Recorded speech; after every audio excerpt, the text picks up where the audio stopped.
कीर्तन गानन कर्णपतौ ओम ज्ञानातिमिरन्धस्य ज्ञानशलाकया चक्षुरुन्मीलितं येन तस्मै श्रीगुरवे नमः। श्रीचैतन्यमनोभीष्टं स्थापितं येन भूतले स्वयं रूपं कलामयं ददाति स्वपदान्तिकम्। वन्देऽहं श्रीगुरौ श्रीयुतापदकमलं श्रीगुरुं वैष्णवांश्च श्रीरूपं साग्रजातं सहगना रघुनाथं नितं तं सजीवं साद्वैतं सावधूतं वैजनासहितं कृष्णचैतन्यदेवं श्रीराधा कृष्णपादां सहगना ललिता श्रीविशाखान्वितां नमो विष्णुपादाय कृष्णप्रेष्ठाय भूतले श्रीमते भक्तिवेदान्त स्वामिनिति नामिने। नमस्ते सरस्वते देवे गौरवाणी प्रचारिणे निर्विशेष शून्यवादी पाश्चात्यदेशकारिणे। हे कृष्णा करुणा सिन्धु दीनबन्धो जगत्पते गोपेश गोपिकाकान्त राधाकान्त नमोस्तुते। तप्तकांचन गौरांगी राधे वृंदावनेश्वरी विश्वभानुसुते देवी प्रणमामि हरिप्रिये। लीलाचलनिवासाय नित्याय परमात्मने बलभद्र सुभद्राभं जगन्नाथाय ते नमः।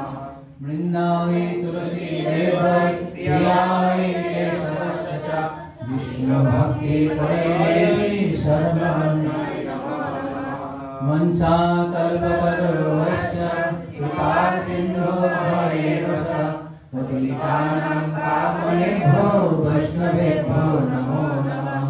जय श्री कृष्ण चैतन्य प्रभु नित्यानंद श्री अद्वैत गदाधर शिवासादि गौरभक्तवृंद।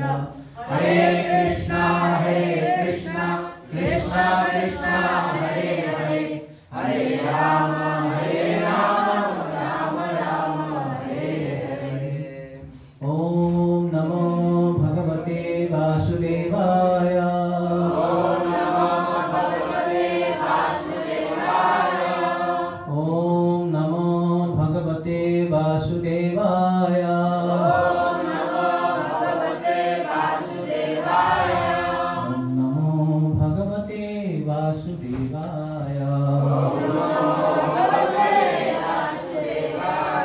नारायणं नमस्कृत्य नरं चैव नरोत्तमं देवीं सरस्वतीं व्यासं ततो जयमुदीरयेत्। नस्तप्रायेषु अभद्रेषु नित्यं भागवत सेवया भगवती उत्तमश्लोके भक्तिर्भवति नैष्ठिकी। कृष्णाय वासुदेवाय देवकी नन्दनाय च नन्दगोपकुमाराय गोविन्दाय नमो नमः। वन्दे श्रीकृष्णचैतन्य नित्यानन्द सहोदितो गौरवाय पुष्पवन्तो चित्रसन्धो तमामरो। हरेकबन्धो मत्सङ्गीं मद्गुरो मन्महात्मना मन्निष्ठावन्धर्गो मदानन्द नमस्तुते। पादौ जगीयो प्रथमा द्वितीयो तृतीयो तुल्यो लोकितो जगुः नारी तथा वज्रमेव षष्ठो भुजान्तरङ्गोर्जुगलो तथा कण्ठस्तु राजन् नवमो यदीयो मुखारविन्दं दशमं प्रफुल्लम् एकादशस्य नाटभट्टं शिरोहितोदादश एव भाति। समाधिदेवं करुणाविहारं कमालवर्णं सुहितावतारम् अपार संसारसमुद्रसेतुं भजामहे रामं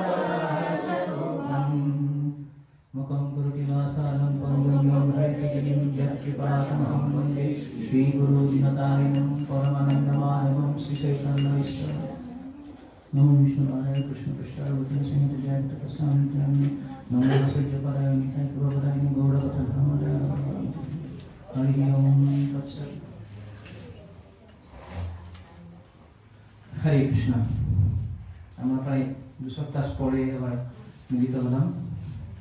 প্রথমে আমার প্রণাম গুরুদেব শ্রী জয় খাটকা স্বামী গুরু মহারাজের আতুল চরণে প্রণাম নিবেদন করি। তারপরে পরমারাধ্য গুরুদেব পরম গুরুদেব শ্রী কৃষ্ণ কৃপামূর্তি অভয়চরণ অরবিন্দ ভক্তি বেদান্ত স্বামী শ্রী ভগবানের শ্রী চরণে আমার দশরথ প্রণাম। উপস্থিত সমস্ত কৃষ্ণ বৈষ্ণবদের চরণে আমার প্রণাম। হরে কৃষ্ণ। তো আমরা এর আগে দ্বিতীয় শ্লোক পর্যন্ত আলোচনা করেছিলাম। কারো কিছু পয়েন্ট মনে আছে? একটু আলোচনা করি। 15 দিন হয়ে গেল তো। প্রাণীন বয়সে করু অস্মিন যুগে জানা আমাদের স্মৃতি শক্তি কম এখন। একটু যদি রোমন্থন করা যায় ভালো হয়। তারপরে আমরা 3 নম্বর শ্লোক আজকে আলোচনা করব। এই প্রথম 3টা শ্লোক একটু গুরুত্বপূর্ণ বলে একটু বেশি সময় লাগছে। এরপরে একটু ফাস্ট যাব আমরা। হয়তো আগামী সপ্তাহে ক্লাস হবে না, গীতা জয়ন্তী আছে। তারপরে সপ্তাহ থেকে আমরা একটু ফাস্ট পেতে পারবো। কিন্তু যেখানে ফিলোসফি থাকবে সেখানে আমরা সময় দেব। যেখানে শুরু খালি স্টোরি লাইন থাকবে তো সেখানে বেশি সময় দেওয়ার দরকার নাই। মূল পয়েন্টগুলো আমরা আলোচনা করব। গত ক্লাসে কি হয়েছিল একটু বলবেন? কিসের? শ্রীমদ্ ভাগবতের 7টা শ্লোক বলেছি। হ্যাঁ, আমরা প্রথম শ্লোকে বলেছিলাম পরম সত্যের 7টি বৈশিষ্ট্য এবং দ্বিতীয় শ্লোকে বলেছিলাম শ্রীমদ্ ভাগবতের 7টি বৈশিষ্ট্য। মনে আছে? বলুন।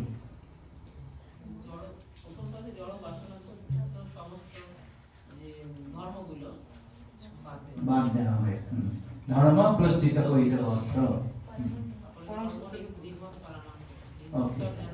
ঠিক আছে, দুটো বলুন। এখন আমরা কই বলুন? পরম সত্যকে প্রকাশ করা। হ্যাঁ, এখানে পরম সত্যকে প্রকাশ করা হয়েছে। আগে বলা হয়েছে যেটা কৈতব ধর্ম ছল ধর্ম সেগুলোকে বাদ দেওয়া হয়েছে ভাগবতে, আর এখানে পরম সত্যকে উপস্থাপনা করা হয়েছে। 3 নম্বর ভ্রম আমাদের বাস্তব বস্তুতে থেকে ভ্রম থেকে আলাদা করা, বাস্তব বস্তুকে ভ্রম থেকে আলাদা করা। হ্যাঁ, সেটা পার্থক্যটা দেখা যে এখানে যে বাস্তব বস্তু শ্রীমদ্ ভাগবত পরম সত্য যে বাস্তব বস্তু সেটাকে উপস্থাপন করা হয়েছে, আর যেটা ভ্রম সেখান থেকে এটা পৃথক করে দেখানো হয়েছে। তারপর নেক্সট কেউ?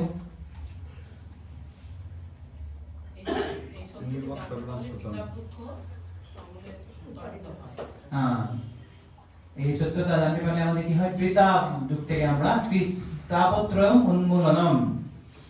ওকে, তাপত্রয়ম উন্মূলন কিভাবে বলা হয়? একটা বই বললে 3টা তাপ যুগ নষ্ট হয়ে যায়? আদি দৈবিক, আদি ভৌতিক, আধ্যাত্মিক ক্লেশ নষ্ট হয়ে যাবে? দুঃখ থাকবে, এমন নয় যে ভক্তের রোগ হয় না, ভক্ত মারা যায় না, ভক্তের আর্থিক সমস্যা হয় না, ত্রিতাপ জ্বালা থাকবেই। কিন্তু শ্রীমদ্ ভাগবত পড়লে আমাদের কি হবে? আমাদের যে বুদ্ধি, আমাদের যে মনোবৃত্তি সেটা পরিপক্ক হবে। আমাদের বুদ্ধি বা সত্তাটা পরিপক্ক হবে। কিভাবে আমরা সেটা ট্যাকেল করতে পারবো বা সেটাকে কিভাবে আমরা ফেস করতে পারবো, সেই বুদ্ধিমত্তাটা আমাদেরকে কি হয়?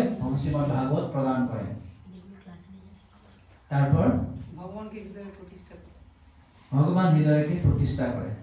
যখনই আমরা শ্রীমদ্ ভাগবত ঐকান্তিক ভাবে আমরা শ্রবণ করব, অচিরেই সুশ্রু তৎসদাৎ হৃদয় অবরুদ্ধতে তৎক্ষণাৎ, তৎক্ষণাৎ ভগবান এসে আমাদের হৃদয়ে ক্যাপটিভেটেড, ক্যাপচার হয়ে যাবে, অ্যারেস্টেড হয়ে যাবে। আর এই গ্রন্থ পড়ার পর আর কোনো গ্রন্থ পড়ার প্রয়োজন নেই। হ্যাঁ, কিংবা পরমেশ্বরঃ।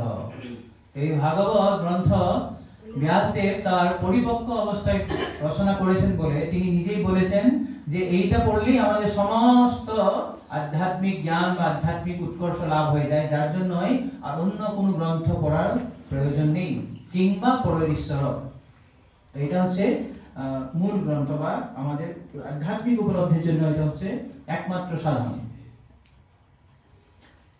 এটা এখন আপনারা দেখছেন এখানে একটা খুব গুরুত্বপূর্ণ নির্মৎসরাটা। নির্মৎসর অত্যন্ত গুরুত্বপূর্ণ কথা। এখানে বলেছেন যে শ্রীমদ্ ভাগবতকে করতে পারে, কে হৃদয়ঙ্গম করতে পারবে? নির্মৎসরাণম শতাম বেদ্যম। যারা নির্মৎসর ব্যক্তি, যার কাছে কোনো ধরনের মাৎসর্যতা নেই, তারাই শুধু শ্রীমদ্ ভাগবত হৃদয়ঙ্গম করতে পারবে, উপলব্ধি করতে পারবে। আমরা আলোচনা করেছিলাম যেমন শ্রীমদ্ ভগবত গীতাকে ভগবান বলেছিলেন নবম অধ্যায় প্রথম শ্লোকে যে অর্জুনকে বলেছেন, যেহেতু তুমি অনুসূয় হয়ে, যেহেতু তোমার মধ্যে কোনো অনুসূয়া নেই, মানে অসূয়া নেই, তুমি অনুসূয়, তুমি যেহেতু তোমার মাৎসর্যতা নেই, তার জন্য আমি তোমাকে গোপন জ্ঞানটা দান করব। ইদম তুতে গুহ্যতমং প্রবক্ষ্যামি অনুসূয় হয়ে, যেহেতু তুমি মাৎসর্যতাহীন, তার জন্য তোমাকে গুহ্যতম জ্ঞানটা দেব।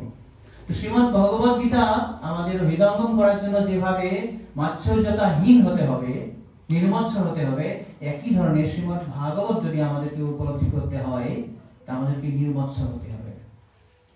এই মাৎসর্যতা অত্যন্ত একটা খারাপ গুণ। যেমন আমাদের 6টা রিপু আছে না, কাম, ক্রোধ, লোভ, মোহ, মদ, মাৎসর্য, এই 6টার মধ্যে 5টা আমরা ভগবত সেবাতে লাগাতে পারি, কিন্তু মাৎসর্যকে কখনো ভগবত সেবাতে লাগানো যাবে না, অত্যন্ত খারাপ। মাৎসর্যতা ভগবান কখনো পছন্দ করেন না। তো এই যে মাৎসর্যতা গোলক বৃন্দাবন কেন, বৈকুণ্ঠেও নেই। বৈকুণ্ঠেও আমরা খুব সুন্দরভাবে বর্ণনা আছে, আপনারা যখন 3য় স্কন্ধ পড়বেন, সেখানে ব্রহ্মা দেবতাদের কাছে বৈকুণ্ঠের বর্ণনা করেছেন। সেখানে বর্ণনা করেছেন যে বৈকুণ্ঠে যে বিভিন্ন পাখিগুলো আছে, সুন্দর পাখিগুলো, বিভিন্ন ধরনের পাখি আছে, তাদের মধ্যেও কোনো মাৎসর্যতা নেই। সুন্দর সুন্দর ফুলের গাছ আছে, সেই গাছের মধ্যেও কোনো মাৎসর্যতা নেই। আমরা জানি যে বৈকুণ্ঠ বা যেটা আধ্যাত্মিক জগৎ, চিন্ময় জগৎ, সেখানে সবকিছু হচ্ছে চিন্ময়। যেখানে যে আধ্যাত্মিক জগতে হচ্ছে কি, যে নাম এবং নামই অভিন্ন হয়ে পড়ে। আমাদের জড় জগতে এটা হয় না। প্রভুপাদ যেমন বলেন যে কারো যদি জল পিপাসা পায়, আমি যদি জল জল জল জল বলে আমার পিপাসাটা মিটবে না, আমাকে জলটা পেতে হবে। কিন্তু আধ্যাত্মিক জগতে সেটা হয় না। আধ্যাত্মিক জগতে জল বললে যেটা, জল পান করাটা একই। এই জন্য বলা হয় যে নাম চিন্তামণি কৃষ্ণ চৈতন্য রস বিগ্রহ পূর্ণ শুদ্ধ নিত্য মুক্ত অভিন্ন স্তৎ নাম নামি। ভগবানের নাম এবং নামই যে ভগবান অভিন্ন। আর শুধু ভগবানই নয়, সেখানে যারা আছে সমস্ত বাসিন্দারও, চিন্ময় জগতের সমস্ত বাসিন্দারও কি হয়, অভিন্ন। নাম এবং নামই অভিন্ন। তাদের পুরো দেহ কি হয়, সচ্চিদ আনন্দ বিগ্রহ। তো এই জন্যই সেখানকার যে গাছ পালা, পাখি, মাটি, সব কিছু চিন্ময়, সব এক একজন ব্যক্তি। তো সেখানে বর্ণনা আছে যে বিভিন্ন যে পাখিগুলো আছে, পারা বতান্ন ভৃতসার সুচক্রবাক দ্যাতু হংস সুকতিত্তি বর্হি নামজ কোলাহল বিলমতে মাত্র শিরই উৎসই বৃঙ্গা দ্বীপে হরি কথা ইব গায়মানে।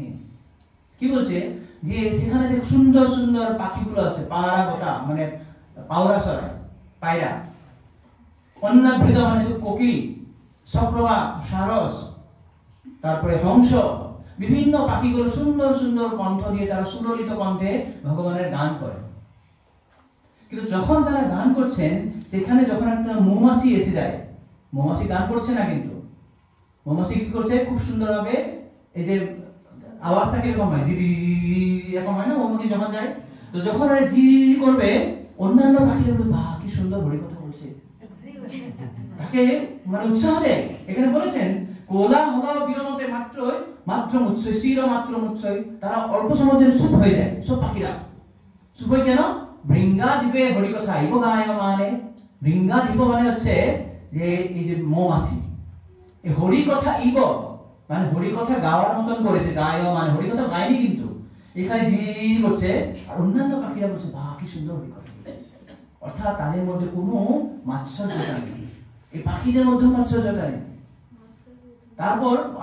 তারপরে বলা হয়েছে বিভিন্ন যে ফুল, খুব সুন্দর সুন্দর সুগন্ধি ফুল আছে, বিভিন্ন রূপের বিভিন্ন সাইজের ফুলগুলো আছে, যেমন মন্দার, কুন্দ, উৎপল, পারিজাত, বিভিন্ন অবজ, তারপরে বকুল, এই সব পাখিগুলো খুব সুন্দর সুন্দর সুগন্ধি ফুল।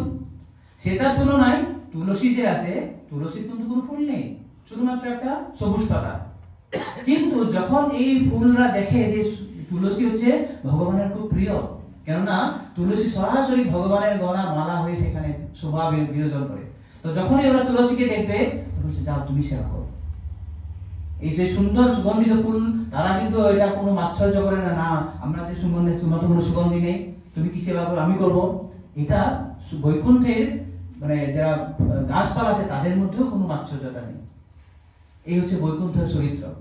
বৈকুণ্ঠ সারণ গোলকে যে কৃষ্ণদাস কবিরাজ গোস্বামী চৈতন্য চরিতাতে বর্ণনা করছেন যে সেখানে যে ভক্তিলতা আছে, সে ভক্তিলতা আছে স্বয়ং রাধারানী। ভক্তিলতা, তার লতাতে কি থাকে, কিছু কিছু ডাল থাকে, পাতা থাকে, ফুল থাকে, এসব থাকে। তো এই ডাল পাতা ফুল সেগুলো হচ্ছে তার গোপীগুলো, মানে গোপী বন্ধু, গোপীরা। আর মূল বৃক্ষটা হচ্ছে ভক্তিলতা আছে শ্রীমতী রাধারানী। আর সেখানে কিছু জল আছে, জল হচ্ছে কৃষ্ণের বিভিন্ন লীলা। তো যেভাবে একটা বৃক্ষকে বা ভক্তি বা যে কোনো একটা লতাকে যদি আমরা জল দেই, তাহলে সঙ্গে সঙ্গে কি হয়, তার ডাল পাতাগুলো সন্তুষ্ট হয়ে যায়। তো একই ধরনের যখন রাধারানী কৃষ্ণ লীলাতে যখন তার নিবিষ্ট হবে, অন্যান্য গোপীরাও সন্তুষ্ট হয়ে যায়। তাদের মধ্যে কোনো মাৎসর্যতা নেই, কোনো কম্পিটিশন নেই। আমাদের মাৎসর্যতা কেন হয়? যখন আমি দেখবো আমার থেকে কেউ একজন খুব ভালো, আমাদের খুব সুন্দর, আমাদের খুব ভালো ক্লাস দিতে পারে, আমাদের খুব সুন্দর কীর্তন করতে পারে, খুব রান্না করতে পারে, খুব ভালো মালা বানায়, আমি মন দুঃখ হয়ে যায়, ইস আমি পারি না রে। আমার কি হয়, জড়জাগতিক ভাবে কি হয়, আমাদের একটা কম্পিটিশন হয়। মাৎসর্যতার কিছু লক্ষণ হচ্ছে আমি কি করি, কম্পেয়ার করি, কম্প্যারিজন করি, কমপ্লেইন করি, ক্রিটিসাইজ করি। আমি কম্পেয়ার করে আসি, আমি পারি না, ও পারে ভালো করে, এটা একটা কম্প্যারিজন হয়ে গেল, তুলনা হয়ে গেল। কমপ্লেইন করি, ও কেন এটা করবে, আমি কেন করতে পারবো না। ক্রিটিসাইজ করি, ও ভালো করতে পারছে না, আমি ভালো করতে পারি। তারপর কি হয়, আমার একটা নিরাপত্তাহীনতা, ইনসিকিউরিটি ফিল হয়ে যায়, আমার সেবাটা ও নিয়ে নিল। আমাদের এখানে হয়, রাধা মাধবের সেবা করছে ভক্তরা, আমার সেবাটা কেন নিয়ে নেবে? আমি এতদিন বৃন্দাবনে গেছিলাম, আমি ওনাকে দিলাম, এখন আমি দেখছি আমার সেবা পাচ্ছি না। এটা মাৎসর্যতা, এটা হওয়া উচিত নয়। এই যে আমি বললাম যে রাধারানী সখীদেরকে বলে তুমি যাও, তোমরা সেবা করো, আর সখীরা বলে না না না না তুমি যাও, ওরা রাধারানীকে সাহায্য করবে, তুমি মাধবের সেবা করো। আর যখন স্বয়ং ভগবান কৃষ্ণ দেখবেন যে রাধারানী এবং গোপীদের মধ্যে পারস্পরিক একটা খুব সুন্দর একটা মানে আদান প্রদান হচ্ছে প্রেমের, একে অপরকে সেবাতে নিযুক্ত করে আনন্দ পাচ্ছেন, তখন কৃষ্ণ আরো সন্তুষ্ট হয়ে যায়। তো এই জন্য আমাদেরকে মনে রাখতে হয়, আমাদের কখনো সেবা নিয়ে বা যে কোনো সেবাই হোক, কারোর সঙ্গে কম্পিটিশন করতে নয়। এটা হচ্ছে আমরা যে দেখুন এখানে লেখা আছে নির্বৎসলতার 3টি স্তর, সেদিন আমরা আলোচনা করেছিলাম। সাধারণত ব্যাপার কি হয়, জড়জাগতিক ঈর্ষা থেকে আমার খুব ঈর্ষান্বিত হয়ে পড়ি। কারো ভালো বাড়ি আছে, ভালো গাড়ি আছে, আর খুব দেখতে সুন্দর, ওর স্পিডটা সুন্দর, ওর ছেলে মেয়ে খুব ভালো পড়াশোনা করে পারে, আমার ছেলে মেয়ে পারে না, আমার কি হয়, মাৎসর্যতা করি, ঈর্ষা করি। এটা হচ্ছে সব থেকে ওয়ার্স্ট ক্লাস। এখন প্রভুপাদ 2 নম্বর শ্লোকে যেটা বলেছিলেন, তিনি একটা শ্লোকেই নির্মৎসলতার সম্পূর্ণ একটা উনি ব্যাখ্যা করে দিয়েছেন। নির্মৎসল 3 ধরনের হতে পারে। ফার্স্ট বলেছেন যে ভক্তরা কি হবে, ভগবানের ভক্তরা 1 নম্বর জড়জাগতিক ঈর্ষা থেকে মুক্ত, তারা কখনো ঈর্ষা করবে না।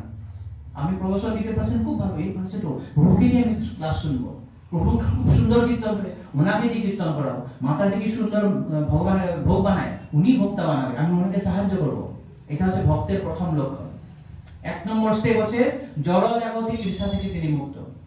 তারপর তিনি বলেছেন শুধু সেটাই নয়, তিনি কি হবে, সকলেরই শুভাকাঙ্ক্ষী।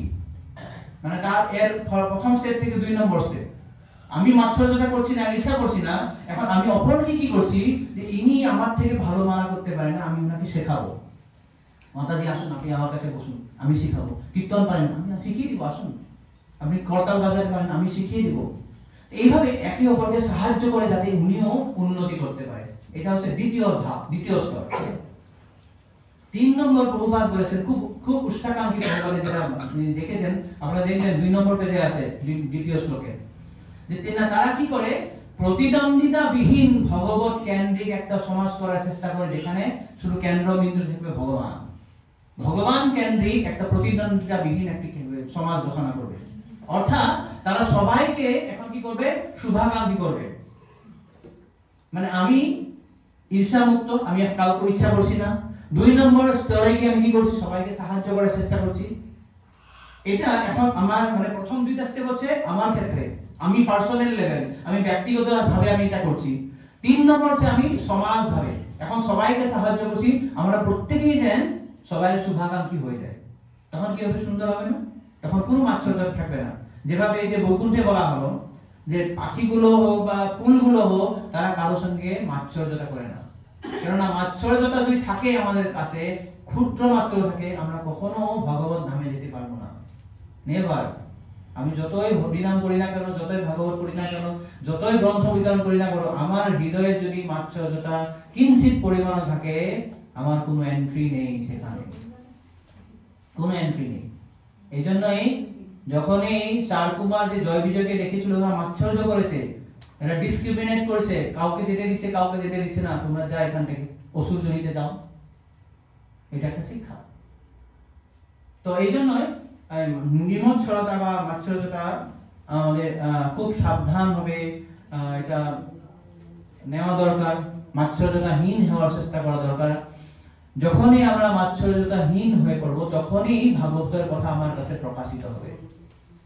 যেমন ধরুন আমাদের কোন একজন বন্ধু একজন থাকে, সেদিন আমি আলোচনা করেছিলাম, আমার এক বন্ধু আছে।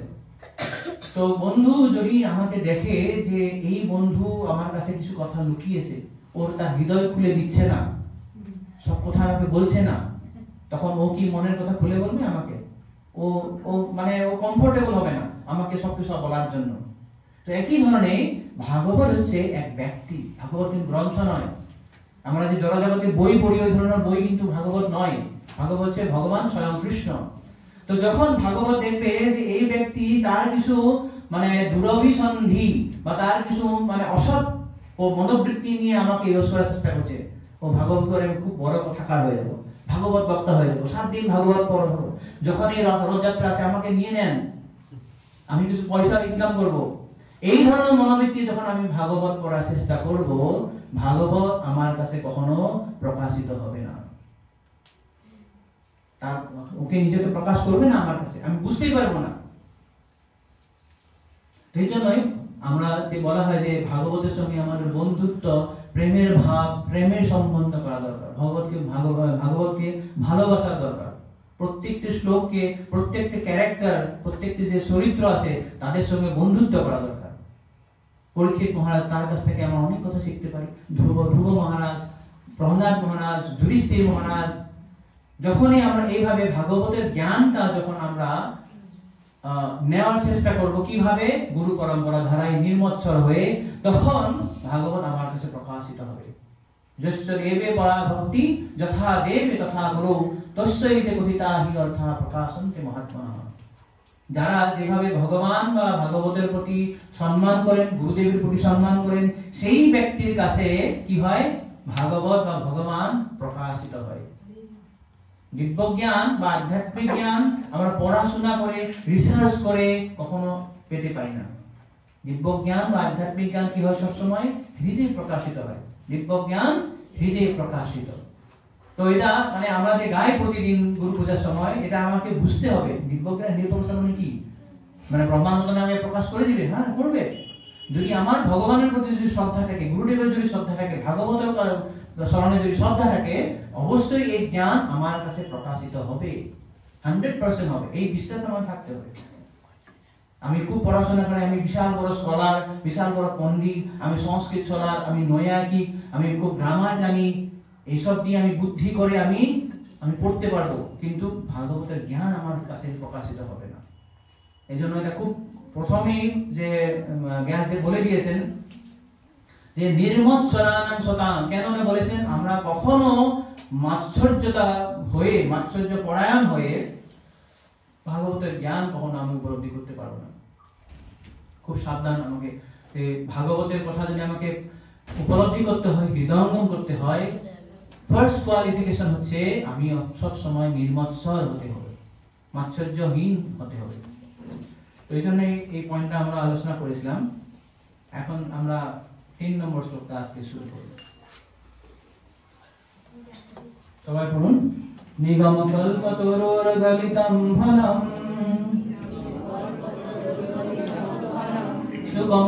সুগমখাদমৃতাদ্রব সংযুতম পিবত ভাগবতম রসমালয়ম মুহুরহ রসিকা ভুবি ভাবুকাহ। আরেকবার গাই। নিগম কল্পতরুর গলিতম ফলম সুগমুখাদমৃতাদ্রব সংযুতম পিবত ভাগবতম রসমালয়ম মুহুরহ রসিকা ভুবি ভাবুকাহ। নিগম, নিগম মানে হচ্ছে বৈদিক শাস্ত্র। বৈদিক শাস্ত্র সমূহ একসঙ্গে নিগম বলা হয়। নিগম বলার পরে বলা কি হয়েছে? কল্পতরু। এই যে কল্পতরু দেখবেন, কল্পতরু মানে হচ্ছে কল্প বৃক্ষ। কল্প বৃক্ষ যে বৈদিক শাস্ত্রকে, সমস্ত বৈদিক শাস্ত্র কি বলা হয়? কল্প বৃক্ষের সঙ্গে তুলনা করা। কল্প বৃক্ষ মানে কি?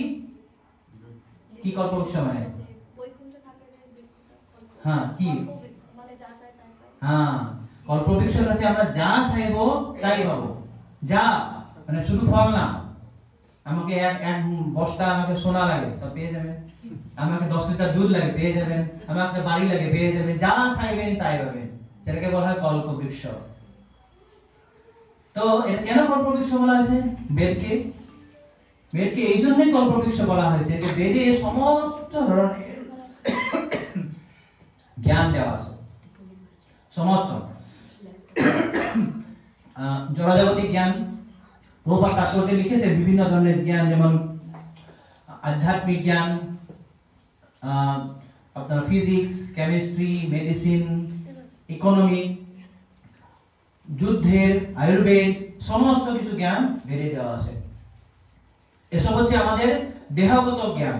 আমাদেরকে দেহকে চালনা করার জন্য যেসব জ্ঞানের দরকার সেটাকে বলা হয় দেহগত জ্ঞান বা জড়জাগতিক জ্ঞান। তার সাথে সাথে এখানে কি আছে? আধ্যাত্মিক জ্ঞান আছে, যে জ্ঞান অর্জন করে আমরা ভগবত ধামে ফিরে যেতে পারি, ভগবানের সঙ্গে আমাদের সম্বন্ধ স্থাপন করতে পারি, তাকে সেবা করতে পারি। তো সাধারণত বেদের জ্ঞানকে কি কটা ভাগে ভাগ করা আছে? 3টি ভাগে। কি কি কেউ জানেন? না, উপাসনা কাণ্ড। কর্মকাণ্ড মানে যে খণ্ডে বা যে পার্টে, যে অংশটায় এসব বর্ণনা আছে যে কার্য করলে আমার জড়জাগতিক উন্নতি হয়, সুখ আমি পেতে পারি। যেমন বিভিন্ন ধরনের পুজো করা, যজ্ঞ করা, যাগযজ্ঞ করা, ব্রত করা, হোম করা, যে করলে আমি স্বর্গে যেতে পারবো, আমার অনেক কিছু, স্বর্গের দেবতারা আমাকে কি করবে? অনেক ফল দান করবে। এসব হচ্ছে কর্মকাণ্ডের অন্তর্গত। তার জ্ঞান কাণ্ড হচ্ছে যে অংশ আমরা অধ্যয়ন করে জানতে পারবো যে পরম সত্য কি, সেটা হচ্ছে জ্ঞান কাণ্ড। এবং উপাসনা কাণ্ড হচ্ছে যেখানে বিভিন্ন ধরনের দেবদেবীকে উপাসনা করা এবং ভগবানকে উপাসনা করা, দুটোকেই একসঙ্গে উপাসনা কাণ্ড বলা হয়। তো এই জন্যই যে যেহেতু বেদের মধ্যে সমস্ত জ্ঞান আছে, সমস্ত সব শ্রেণীর লোক বেদ থেকে সমস্ত জ্ঞান পেতে পারে। কেউ যদি চায় আমি যুদ্ধ শিখবো, সেটাও বেদ থেকে পাবেন। আমি আয়ুর্বেদ শিখবো, সেটাও বেদে আছে। সমস্ত জ্ঞান আছে বলে একে বলা আছে কল্পতরু। এখন তারপরে বলা আছে গলিতম ফলম। এই গলিতম ফলম কেন বলা হলো? যে সমস্ত ফল, সমস্ত জ্ঞান তো বেদে আছে, কিন্তু যেভাবে একটি বৃক্ষের কি থাকে? পাত থাকে, ডাল থাকে, ফুল থাকে, বিভিন্ন ফল থাকে। ফলগুলো কিন্তু সব সময় একবারেই যখন হয় তখনই পেকে যায় না। যেমন একটা আম গাছ, শুনুন, আম গাছে পাত থাকবে, ডাল থাকবে, ছোট ছোট ছোট ছোট বিচি থাকবে, তারপরে 1 মাস বা 2 মাস পরে আমটা পেকে যায়। তো এইভাবেই সমস্ত বৈদিক শাস্ত্রের একদম সারাতিসার নির্যাস, সেটা হচ্ছে গলিতম ফলম।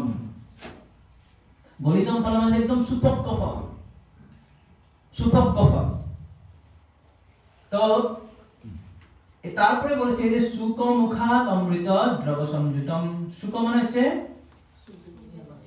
সুখদেব গোস্বামী, কিন্তু এখানে সুক মানে কি বলা আছে? যে সুখ পাখি। যেমন একটা খুব সুপক্ক ফল, প্রভুপাদ বলেছেন এখানে যে একটা সুপক্ক ফল আমকে যখন যদি সুখ পাখি বা টিয়া পাখি যখন সেটা কামড় দেয়, সেটা আরো বেশি সুমিষ্ট হয়ে যায়, সুমিষ্ট হয়ে যায়। তো এই জন্য বলেছেন যে সুকমুখাদ অমৃত দ্রব সংযুতম, যে ভগবত কথা, ভাগবতের কথা অত্যন্ত মনোমুগ্ধকর, অত্যন্ত শ্রবণ মধুর। কিন্তু সেই শ্রবণ মধুর বা পাবন বা অত্যন্ত পুণ্যকারী ভাগবতের কথা যখন সুখদেব গোস্বামীর মুখ থেকে নিঃসৃত হয়েছিলেন, সেটা আরো সুমিষ্ট হয়ে পড়েছিলেন। যার জন্যই সেই ভাগবতের যে গ্রন্থকার স্বয়ং ব্যাসদেব, সেই ভাগবতের যে উৎসাহ প্রদানকারী স্বয়ং নারদ মুনি, তিনারা বসেছিলেন যখন সুখদেব গোস্বামী ভাগবত প্রবচন দিয়েছিলেন পরীক্ষিত মহারাজকে। যার জন্য আমরা দেখবো দ্বিতীয় অধ্যায়ে যখন সুত গোস্বামী মঙ্গলাচরণ করেছেন, তিনি সুখদেব গোস্বামীকে প্রণাম করেছেন। যশানুভাবমখিল শ্রুতিসারমেকম অধ্যাত্মদীপমতিতিতীর্ষিতাং তমন্ধম সংসারিণাং করুণয়া ওহাহ পুরাণগুহ্যম তম ব্যাসসূনুম গুরুম মুনীনাম। গুরুম মুনীনাম মানে সমস্ত মুনিগণের তিনি গুরু। দেখুন ব্যাসদেবকে কে উৎসাহ বা প্রদান করেছিলেন ভাগবত লেখার জন্য? নারদ মুনি। তারপর ব্যাসদেব ভাগবত লিখেছেন। তারপর ব্যাসদেব কাকে শিখালেন ভাগবত? তার পুত্র সুখদেব গোস্বামী। তাহলে সুখদেব গোস্বামী ব্যাসদেবের শিষ্য এবং ব্যাসদেবের গুরু হচ্ছে নারদ মুনি। কিন্তু যখন সুখদেব গোস্বামী ভাগবত প্রদান করেছিলেন, তখন তার গুরু, তার পিতৃ ব্যাসদেব এবং তার পরম গুরু নারদ মুনি সেখানে বসেছিলেন। আর এখানে বলা হয়েছে গুরু মুনি নাম, সমস্ত মুনির তিনি গুরু। এই অর্থে তিনি গুরু যে যেহেতু তিনি খুব সুন্দরভাবে ভাগবত প্রদান করেছিলেন, ব্যাখ্যা করেছিলেন। তো প্রভুপাদ এখানে লিখেছেন যে এখানে কেন সুখ পাখির সঙ্গে তুলনা করা হয়েছে। এই জন্য সুখ পাখির সঙ্গে তুলনা করা হয়নি যে উনি তার পিতৃ ব্যাসদেব থেকে যেভাবে শুনেছেন সেইভাবেই তিনি রিপিট করছেন, মানে একদম জেরক্স কপি। এই জন্য ওনাকে সুখ পাখি বলা হয়নি। এই জন্য সুখ পাখি বলেছেন যেহেতু তিনি সবাই উপাদেয় ভাবে সেই ভাগবত উপস্থাপন করতে পেরেছিলেন। এখন এই যে বলেছেন যে সুকমুখাত অমৃত দ্রব সংযুক্তম, এটা সুখদেবের মুখ থেকে নিঃসৃত ভাগবতটা কেন মধুর হলো?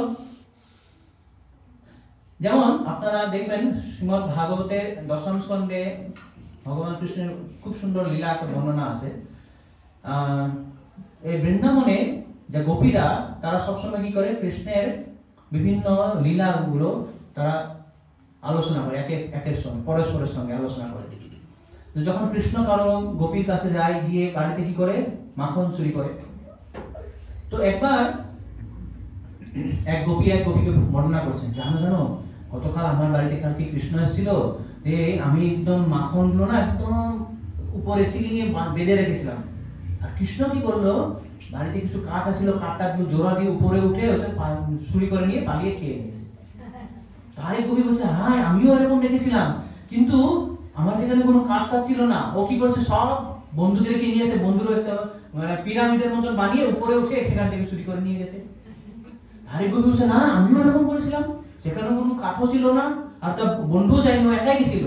তো কি করছে ও বেটা, ও এক ছোট্ট পাথর নিয়েছে, নিয়ে টুক করে মেরে দিয়েছে, যে ছোট ফুটো হয়ে গেছে। আর যেই ফুটো ভাঙেনি, কিন্তু ফুটো হয়েছে একদম ট্যাপের মতন হয়েছে, আর বসে মাখনগুলো খাচ্ছে। এইভাবে ওরা কি করছে, সব সময় কৃষ্ণের কথা আলোচনা করছে। পরস্পরানুকথনম পাবনম ভগবদ্যসহ মিথোরথি মিথোরস্তি নিবৃত্তি মিথাত্মনঃ। এইভাবে যারা পরস্পর ভগবানের কথা, যে কি ভগবানের কথা, পাবনম ভগবদ্যসহ, যে ভগবানের যে বাণী, ভগবানের যে যশ, ভগবানের যে লীলা, এটা হচ্ছে পাবনম, খুব পবিত্রকারী। যখনই আমরা পরস্পরের সঙ্গে যে পবিত্র ভগবানের কথা যখন আমরা বর্ণনা করব, কথা বলব, তখন কি হয়, তিনটি এফেক্ট হয়, আমাদের তিনটি লাভ হবে। আমাদের মধ্যে কি হয়, আমাদের ভক্তদের মধ্যে কিন্তু কখনো কখনো একে অপরকে দেখতে পারি না, আমাদের মধ্যে রিলেশন হয় না। এক ভক্তকে ভালোবাসি, একে ভালোবাসি না, হয় না? আমাদের মধ্যে আকর্ষণটা কম। তো এই আকর্ষণ বানানোর জন্য হরি কথা বলতে হবে। এক নম্বর হচ্ছে মিঠো রুটি। মিঠো রুটি মানে আমাদের মধ্যে আকর্ষণটা বাড়বে, রুটি বাড়বে। দুই নম্বর মিঠো তুষ্টি, আমি যে হরি কথা বলবো তখন আমি তুষ্ট হয়ে যাবে, আমি আনন্দ পাবো। আমি অন্য কথা, যদি আমি কৃষ্ণ কথা ছাড়া যদি অন্য কথা বলি, আমার অন্তরাত্মা বা আমার আত্মা, মন কখনো তুষ্ট হবে না, শান্তি পাবে না। কিন্তু যখন আমি কৃষ্ণ কথা বলবো তখন আমার আত্মা সন্তুষ্ট হয়ে যাবে। বুঝছেন না? ভগবত গীতাতে পঞ্চম অধ্যায় 29 নম্বর শ্লোকে বলেছেন শান্তির সূত্র ভগবান বলেছেন গীতাতে কি বলেছেন? ভক্তারম যজ্ঞতপসাম সর্বলোক মহেশ্বরম সুহৃদম সর্বভূতানাম জ্ঞাপ্তামাং শান্তি পৃষ্ঠতি। আমি কিভাবে শান্তি পাবো, কিভাবে সুখ পাবো? যদি ভগবানকে জানি উনি এসে সবাই সুহৃদ, তুমি সবাই মালিক, সবাই তুমি সবকিছুর ভোক্তা। তো এই ধরনের যখনই আমি ভগবানের কথা যখন আলোচনা করব তখন কি হয়, আমার আত্মা সন্তুষ্ট হয়ে যায়। মিঠোধি মিঠবৃষ্টি। আর 3 নম্বর এফেক্ট হচ্ছে নিবৃত্তির মিঠ আত্মনঃ। এই যে আমার সংসারের প্রতি, জড়জগতের প্রতি যে আমার আসক্তি রয়েছে, এই আসক্তি আস্তে আস্তে কমে যাবে। জড়জগতের আসক্তির জন্য আমি কৃষ্ণের কাছে যেতে পারছি না। আমার সবাই শুদ্ধ ভক্তি করার ইচ্ছা আছে তো? আছে কি না? সবাই আছে? সবাই যেতে চায় তো গৌর বৃন্দাবনে? না করে কেউ থাকতে চায় এখানে? সবাই যেতে চায়। তাহলে আমাকে কে টেনে রেখেছে? একটা লঙ্গর আছে আমার এখানে একটা। এই যে নৌকাটা, লঙ্গরটা আমি তুলছি না কিন্তু, বা তুলছি যদি পুরোপুরি তুলিনি, একটা অর্ধেক তুলে রেখেছি, আর কোথায় লেগে আছে। তো এই লঙ্গরটা তোলার একমাত্র উপায় সেখানে বলেছেন নিবৃত্তির মিঠ আত্মনঃ। আমি যখন ভগবানের কথা বলবো পরস্পর 24 নিরন্তর। এখন কেউ বলতে পারে যে হ্যাঁ প্রভু আপনি তো এখানে ক্লাস দিচ্ছেন, আমরা তো ক্লাস দিতে পারি না, আর ভগবান কথা খুব কমই বলা হয় না। সেখানে বলেছেন একাদশ অধ্যায়ে সেখানে বলেছেন পরস্পরান কথনম। পরস্পর মানে একে অপরের সঙ্গে যখন দেখা হয়। আমরা যখনই এই ক্লাস থেকে বেরিয়ে গেলাম, তো দিনের বেলায় কারোর সঙ্গে দেখা হয়েছে, প্রভু আপনার যে জমিটা ছিল বিক্রি হয়ে গেছে, ওই বাড়িটা আপনি ভাড়া হয়েছে আপনার? অনেক দিন থেকে ভাড়া হয়নি তো। আমরা এইসব কথা বলি তো, সেটা ঠিক আছে, কিছু কিছু হয়তো আমাদের হয়তো বলবো, কিন্তু আমাদের মূল লক্ষ্য থাকা দরকার কৃষ্ণের কথা বলা। আজকে এটা পড়লাম, কালকে এটা পড়লাম, এই ক্লাসে এটা শুনেছি, আপনি কি পড়লেন? এইভাবে যখন আমরা পরস্পর কথা বলার যখন আমি একটা হেভি অভ্যাস একটা গড়ে তুলবো, কি হবে? মিঠরতি আমাদের মধ্যে আকর্ষণটা বাড়বে, মিঠ তুষ্টি, আমার আত্মা সন্তুষ্ট হবে, এবং নিবৃত্তির মিঠ আত্মনঃ। আর জড়জাগতিক দুঃখ থেকে আমি নিবৃত্তি পাবো, কৃষ্ণের কাছে দাঁড়াতে যেতে পারবো। তো এইভাবে যখন গোপীরা কি করছে, তাদের প্রজন্ম হচ্ছে কেবল হরিকথা, পিওর হরিকথা, 100% হরিকথা, সব সময় কেবল কৃষ্ণ কথা বলছে ওরা। তো তারা একদিন চিন্তা করলো, আমরা তো কৃষ্ণর এই যে নক্ষত্রগুলো দেখছি, কিন্তু আমাদের এক বান্ধবী ও এই মজাটা পাচ্ছে না। আমরা মজা পাই, কৃষ্ণ চুরি করতে আছে, কৃষ্ণ আছে চুরি করে, আবার কি করে মানে ঘরের ভিতরে প্রস্রাব পায়খানা করে চলে যাচ্ছে। হ্যাঁ, শুদ্ধ একদম ক্লিন পরিষ্কার। সেখানে কৃষ্ণর বাচ্চা না, 3-4 বছর বাচ্চা, তার কি দোষ আছে? ওদের পায়খানা করে চলে যাবে, কোনো গোপীকে বেঁধে চলে যাবে, গরুকে বাছুরকে খুলে দিবে, বাছুরকে দুধ খেয়ে নিবে, শত বদমাশি সব করছে। আর ওরা গোপীরা সেগুলো দেখে দেখে খুব সন্তুষ্ট, খুব ভালোবাসে। তো একদিন ওরা চিন্তা করছে যে আমাদের এক বান্ধবী মজাটা পায় না, আমরা মজা পাচ্ছি, তা চলো আমি মজাটা দিই, মানে ওনাকে সেই টেস্টটা দিব। এখন কোন বান্ধবী, কোন বান্ধবী মজাটা পাচ্ছে না? না, রাধা সেখানে নেই, রাধা বর্ষানায় আছে। বলুন। যশোদা মা। যশোদা মার বাড়িতে তো কৃষ্ণ চুরি করে না, না অন্যের বাড়িতে চুরি করে। কৃষ্ণ যশোদা মা দেখবে কি হবে? ও তো মজাটা পাচ্ছে না। তো সবাই ভাবছে আমরা মজাটা পাচ্ছি, তো যশোদা মা মজাটা পাচ্ছে না, তো ওনাকে কি এটা মজাটা দেওয়া দরকার, ওনাকে বলি না। এইভাবে বললে তো হবে না। ওরা কি করছে, কমপ্লেইন দিতে গেছে, কমপ্লেইন দেওয়ার সুরে সেখানে গিয়ে বলবে। এখন তো সবাই কি বলছে, এটা করছে যশোদা মা, এটা হচ্ছে, এটা হচ্ছে, এটা হচ্ছে। তো ওরা যেভাবে বলেছে, তারা যতটা মজা পাচ্ছে তার থেকে বেশি মজা পাচ্ছে যশোদা মা। কেন? কেননা যে গোপীরা যে ভাব নিয়ে যে কৃষ্ণের কথাগুলো বর্ণনা করেছেন, সেখানে গোপীদের প্রেম মিশ্রিত হয়ে আছে। এমনি কৃষ্ণ তো নক্ষত্র খুব সুন্দর, খুব মধুর, হয় কি না? কিন্তু সেখানে সেই কথাটা যখন গোপীরা তাদের প্রেম দিয়ে যেটা বর্ণনা করেছে, যখন তার প্রেম মিশ্রিত হচ্ছে, সেই কথাটা আরো বেশি মধুর হয়ে উঠছে। তার জন্য ওরা যখন যে কৃষ্ণের যে লীলাটা দর্শন করেছে, তার থেকে বেশি মজা পাচ্ছে যশোদা মা। তো এই ধরনের বলা আছে সুখ মুখাদমৃত প্রবসঞ্জুতম। ব্যাসদেব সেটা রচনা করেছে, ঠিক আছে, কিন্তু যখন সুখদেব গোস্বামীর প্রেম ভাব যখন সেখানে মিশ্রিত হয়েছে, সেটা আরো বেশি মধুর হয়েছে। সেই জন্য তাকে বলা আছে অমৃত দ্রব সংযুতম। শোকের মুখ থেকে যে নিষ্কৃত হচ্ছে ভাগবত তার জন্য এটা বেশি মধুর, খুব মধুর হয়েছে। যখন মধুর হয়েছে এখানে কি বলেছে? পিবত,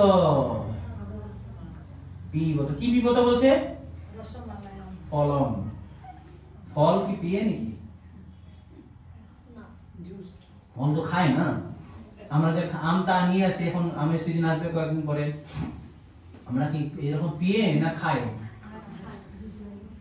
জুস বানিয়ে না, এমনি আস্তা আস্তা আমরা কি এইভাবে খাই? আমরা না খাই না এমনি খাই?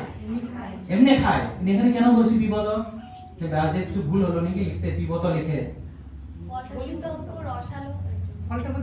খুব রস। যেমন এখানে ফলে কি থাকে? কিছু কিছু খারাপ জিনিস থাকে, যেমন খোসা থাকে আর বিচি থাকে। তো এই ভাগবতে না খোসা আছে না বিচি আছে, কিছুই নেই, সবটাই তার রস, পূর্ণ রস। এই জন্য বলেছেন যে এই ফলটা কি হয়ে গেছে? দ্রব হয়ে গেছে। এই যে নিগম কল্পতরু গলিতম ফল, যে ভাগবতটা কিছু ফল, এই ফলটা আবার সুখদেব গোস্বামীর মুখ লাগার সঙ্গে সঙ্গে কি হয়েছে? দ্রব হয়। দ্রব মানে একদম সেমি লিকুইড, একদম জুস, আর অন্য কিছু নেই। তাহলে লিকুইডটা আমরা পিয়ে খেতে পারি। এই জন্য হচ্ছে পিবত দিয়ে এখানে আবার বলেছেন আমাদেরকে নিমন্ত্রণ দিয়েছেন, আপনারা সবাই আসবেন কিন্তু এটা রসটা খেতে।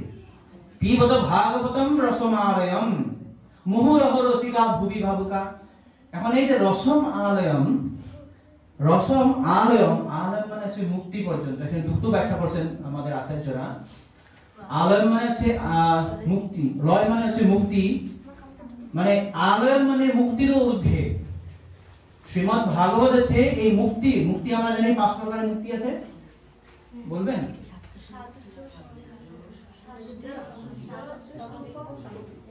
সাযুজ্য, সামীপ্য, সারূপ্য, সালোক্য, সারস্তি। তো এইটা 5টা হচ্ছে মুক্তি।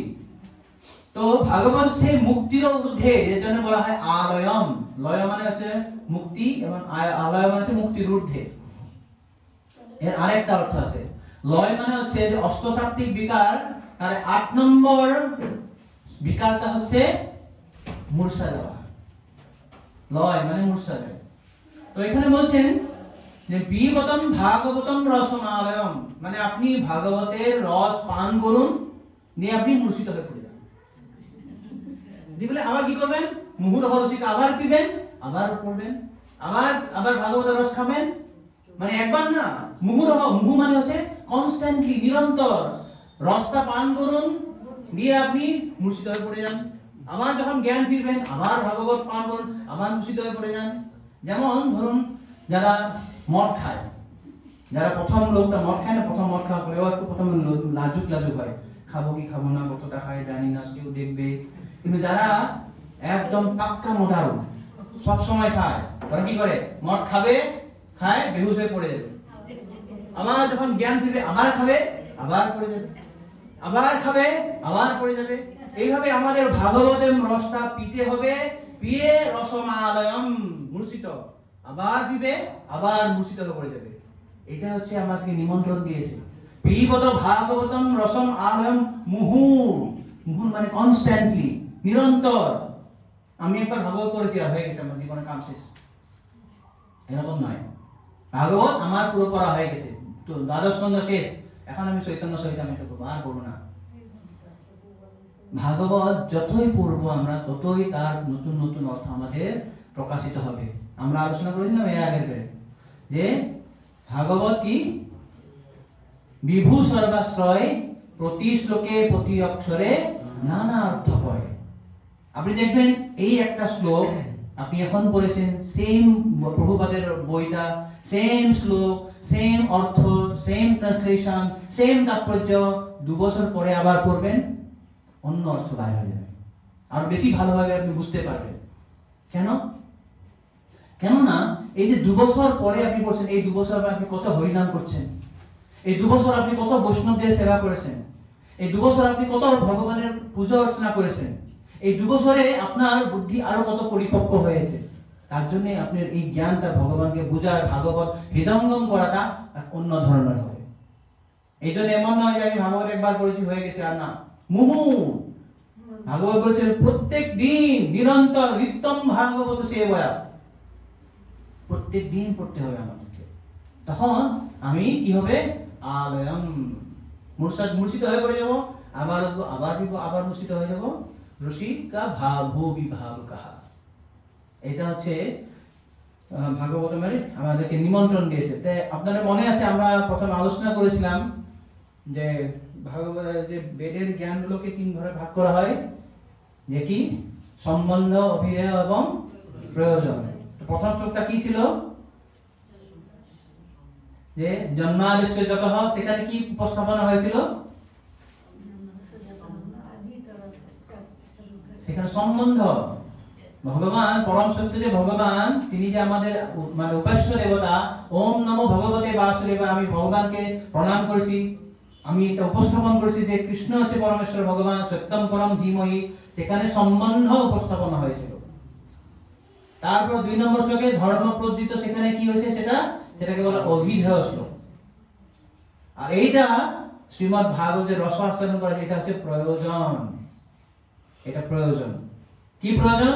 এই যে রসটা পান করুন আর মূর্ছিত হয়ে পড়ে যান। ভাগবত রস আস্বাদন করুন।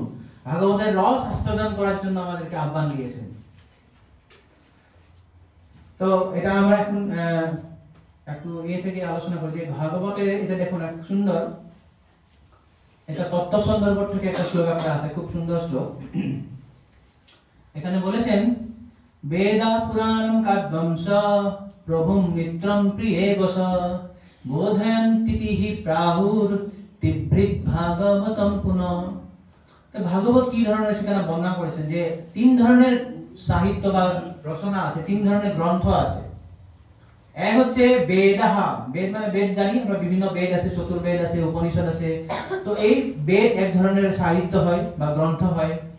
2 ধরনের গ্রন্থ হয় পুরাণ।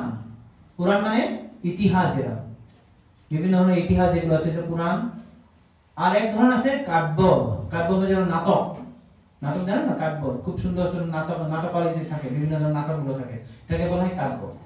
তো এই 3 ধরনের গ্রন্থগুলি আমাদেরকে 3 ধরনের শিক্ষা দেয় বা 3 ধরনের ভাবে আমাদেরকে শিক্ষা দেয়। কিভাবে শিক্ষা দেয়? বেদ আমাদেরকে শিক্ষা দেয় লাইক এ প্রভু, আমাদের গুরু হিসেবে শিক্ষা দেয়। বেদ আমাদেরকে শিখাবে গুরু হিসাবে, প্রভু হিসাবে। পুরাণ আমাদেরকে শিক্ষা দেবে মিত্র, মিত্র মানে বন্ধু। আর কাব্য যে আছে, কাব্যতে খুব সুন্দর সুন্দর মানে কবিতার মতন বা যেগুলো নাটক আদি থাকে না, বিভিন্ন নাটক আপনারা জানেন, শুনেছেন, কালিদাস বিভিন্ন নাটক লিখেছেন, বা আমাদের ললিত মাধব, বিদগ্ধ মাধব, রূপ গোস্বামী লিখেছেন বিভিন্ন। তো ওই মানে বিভিন্ন নাটকের মাধ্যম দিয়ে আমাদেরকে কিছু শিক্ষা দেয়। সেই কাব্য আমাদেরকে কিভাবে শেখায়? প্রিয় বা প্রেমিক হিসেবে শেখায়। তো এই 3 ধরনের গ্রন্থে আমাদেরকে 3 ধরনের শিক্ষা দেয়। বেদ প্রভু হিসেবে শেখায়, পুরাণ আমাদেরকে মিত্র হিসেবে শেখায়, আর কাব্য প্রিয় বা প্রেমিক হিসেবে শেখায়। কিন্তু শ্রীমদ্ ভাগবত তিভৃত ভাগবতম পুনঃ, শ্রীমদ্ ভাগবত কিন্তু 3 ধরনের আমাদেরকে শিক্ষা দেয়। শ্রীমদ্ ভাগবত প্রভু আমাদের জন্য, তিনি যে ভগবান স্বয়ং প্রভু।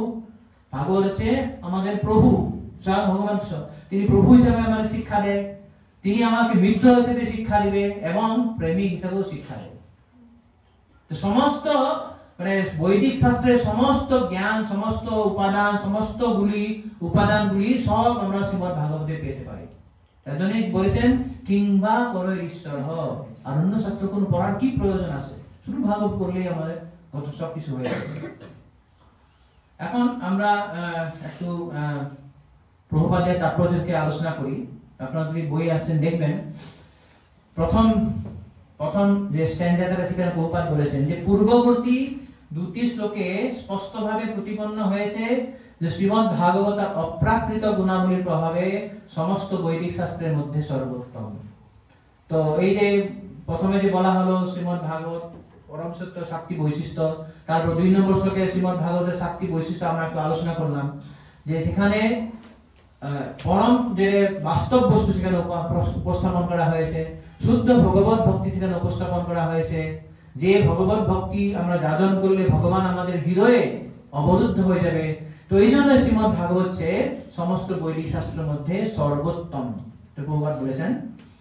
তারপর আবার বলেছেন যে এই শ্লোকে বর্ণনা করা হয়েছে যে শ্রীমদ্ ভাগবত কেবল উন্নত জ্ঞান সমন্বিত শাস্ত্রই নয়, তা হচ্ছে সমস্ত বৈদিক শাস্ত্রের সুপক্ষ ফল।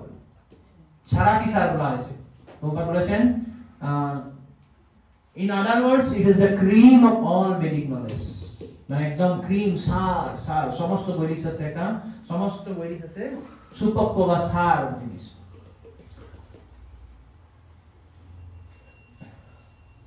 এটা কেউ একটা করুন, শ্রীমদ্ ভাগবত সকলকে আকৃষ্ট করুন, কে একজন করুন এটা। আমি করুন। শ্রীমদ্ ভাগবত যেহেতু বৈদিক জ্ঞানের সুপক্ষ ফল, তাই তা মুক্ত অবস্থাতেই আস্বাদন করা যায়। শ্রদ্ধাযুক্ত চিত্তে এই অপ্রাকৃত শাস্ত্র শ্রবণ করার ফলে হৃদয় ভরে এই পূর্ণ আনন্দ আস্বাদন করা যায়।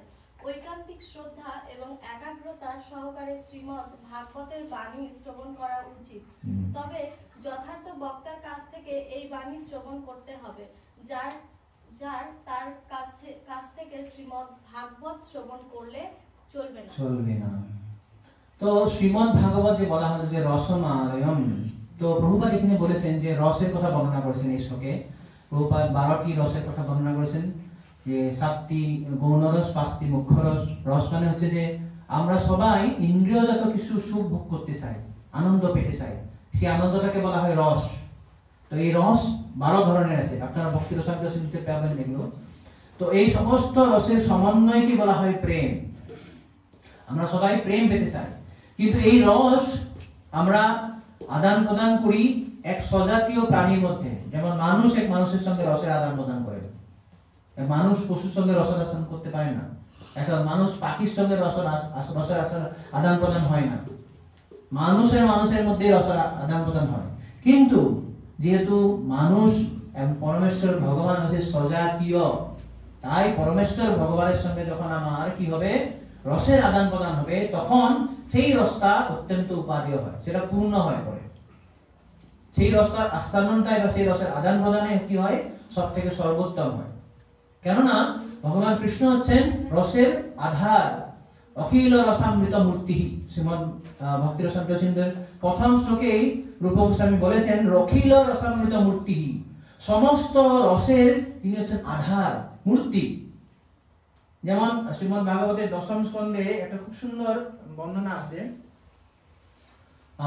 যখন ভগবান কৃষ্ণ এবং বলরাম অক্রুর নিয়ে এসেছিলেন তাদেরকে কংসের মল্লযুদ্ধ করার জন্য, যখন মল্লযুদ্ধ হবে, মুষ্টিক চানুর আছে, সবাই আছে, সেই যুদ্ধে ক্ষেত্রে যখন মানে মল্লযুদ্ধের এরেনায় যখন ওরা গেছেন, তখন বিভিন্ন লোক সেখানে বসেছিল, মানে একটা স্টেডিয়ামের মতন, সবাই দেখছে এখন আসলে কৃষ্ণ বলরাম এসে যুদ্ধ করবে, দেখি।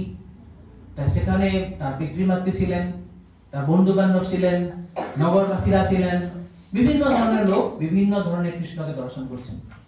কিভাবে দর্শন করছেন? যারা মুষ্টিক চানুর মল্লযুদ্ধ, তারা দেখছেন কৃষ্ণকে এক থান্ডার বোল্ট, বজ্রের মতন প্রতিভাত হচ্ছে, কৃষ্ণকে মনে হচ্ছেন যে বজ্র আসছে একটা। যারা নগরবাসী আছে তারা দেখছেন শ্রেষ্ঠ মানব, এর মতন শ্রেষ্ঠ মানব আর হতে পারে না। যারা পিতৃমাতৃ তারা দেখছেন ইনি তো আমার পুত্র। যারা পুরো নারীরা ছিলেন তারা দেখছেন এই তো আমাদের প্রেমিক। এইভাবে বিভিন্ন লোকে, যারা ভোজ রাজা ছিলেন, কংস ছিলেন, ওদের আমার মৃত্যু আসছে এখন। কেন এটা হয়েছে?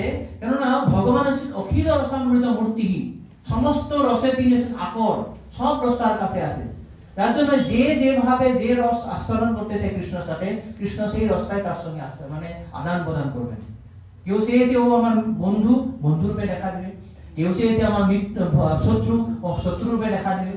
যার জন্য মুষ্টিক চানু দেখেছে আমার শত্রু, আমার মৃত্যু আসছে এখন। কিন্তু যারা পুরো নারীরা দেখছে আমার প্রেমিক, যারা পিতৃমাতৃ তারা দেখছে আমার পুত্র আসছে। এটা সম্ভব হয় শুধুমাত্র ভগবানের সঙ্গে। তার জন্য বলেছেন যখন জীব ভগবানের সঙ্গে রসের আদান প্রদান করবেন, তখনই তার রসটা পূর্ণ তৃপ্তি সাধন করতে পারে। তো প্রভুপাদ এখানে বলেছেন যে এই রসের আদান প্রদান কি হয়, এখানে যেমন বলেছেন যে শ্রীমদ্ ভাগবত যেহেতু বৈদিক জ্ঞানের সুপক্ষ ফল, তাই তা মুক্ত অবস্থাতে আস্বাদন করা যায়, মুক্ত অবস্থায়। এখন ব্যাপার হলো, প্রশ্ন করতে পারেন আমরা তো মুক্ত নই, আমরা কি রস আস্বাদন করবো? যারা মুক্ত তারা ভাগবতের মানে যে রসটা বা ভাগবতের রস আস্বাদন করতে পারে। প্রভুপাদ প্রভুপাদ বলেছেন না, এই রস আস্বাদন করা যাবে কেউ যদি শ্রদ্ধাযুক্ত চিত্তে অপ্রাকৃত শাস্ত্র গ্রন্থ শ্রবণ করেন, কীর্তন করেন, তখন তারাও এই রস আস্বাদন করতে পারবে। এত শ্লোক করেছেন ভগবান কৃষ্ণ। কৃষ্ণে সধাম উপগতে ধর্ম জ্ঞানাদিভিষহ ফলোনস্তাদ বিষমেশ পুরাণ কোধনাবিত। তো এই কলিযুগে যে লোক যাদের যে এত দুর্ভাগা, আমরা দেখবো এর কয়েকদিন পরে যে এত দুর্ভাগা, তারা মুক্তি হয়তো দূরের কথা, রস আস্বাদন করে দূরের কথা, ভগবানের সঙ্গে যে রসের আদান প্রদান করছে দূরের কথা, তাহলে কিভাবে ভাগবত পড়বে বা কি করবে? কিন্তু ভগবান স্বয়ং তার ভাগবতের মধ্যে সবকিছু দিয়ে, রস দিয়ে, তার সমস্ত শক্তি দিয়ে তিনি কলিযুগকে উদ্ধার করার জন্য এটা উপস্থাপন করেছেন। এই জন্য বলেছেন, কেউ, আমি লাল মার্ক দিয়ে দিয়েছেন দেখুন, ঐকান্তিক শ্রদ্ধা এবং একাগ্রতা সহকারে শ্রীমদ্ ভাগবত বাণী শ্রবণ করা উচিত। এই যে যখনই ভাগবত শ্রবণ করা হয়, এরপরে আবার বলা আছে যে যার তার কাছ থেকে নয়, এই বাণী শ্রবণ করতে যথার্থ উৎস থেকে। যথার্থ উৎস মানে যেমন প্রভুপাদ সুন্দর ব্যাখ্যা করেছেন যে সুখদেব গোস্বামী সেটা শ্রবণ করেছিলেন তার পিতৃর কাছ থেকে, তার পিতৃ শ্রবণ করেছিলেন নারদ মুনির কাছ থেকে, নারদ মুনি শ্রবণ করেছিলেন ব্রহ্মার কাছ থেকে, ব্রহ্মা পেয়েছিলেন ভগবান কাছ থেকে। তো এইভাবে যখন সুখদেব গোস্বামী বলেছেন কাকে, পরীক্ষিত মহারাজ, সেখানে সুত গোস্বামী ছিলেন। এইভাবে একটা পরম্পরা ধারায় আমাদেরকে এটা শুনতে হবে। আমার নিজের মন গড়া মত শুনলে হবে না। তাই পদ্মপুরাণে বলেছেন, শ্রী সনাতন গোস্বামী বলেছেন যে কার কাছ থেকে আমরা ভাগবত শুনবো। ভাগবতের মানে খুব পবিত্র, তাই না? ভগবানের লীলার কথা, ভগবানের কথা শোনার কি বাধা আছে? সারাদিকে এখন ইউটিউবের পর শুরু থেকে অনেক কিছু আছে, শুনলেই হলো না। বলেছেন যে কার কাছ থেকে শুনতে হবে, যে যারা যে পরম্পরা ধারায় আছে। অবৈষ্ণব মুখোদ্গীর্ণ পুতম হরিকথামৃতম শ্রবণম নৈব কর্তব্যম সর্বশ্রেষ্ঠ তথা ভয়ঃ।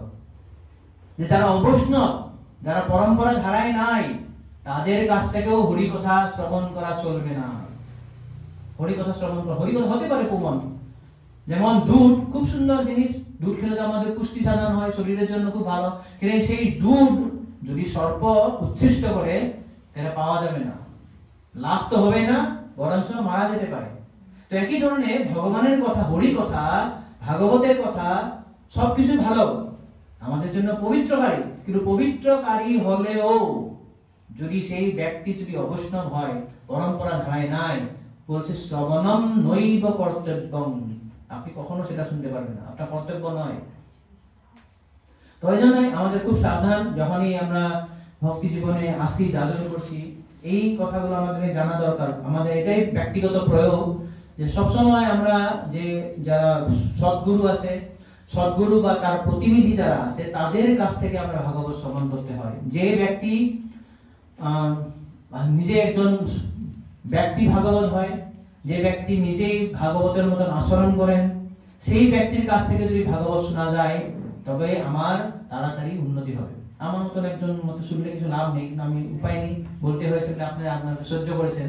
কিন্তু এটা জানা দরকার যে যদি আমরা শুদ্ধ ভক্তের কাছ থেকে শুনি, তাহলে আমাদের এই ভাগবতের রস আমরা খুব ভালোভাবে আস্বাদন করতে পারবো। তো এই জন্যই আমাদের এই বাণীটা ভগবান শুদ্ধ ভক্তের বা যথার্থ উৎস থেকে শোনার দরকার।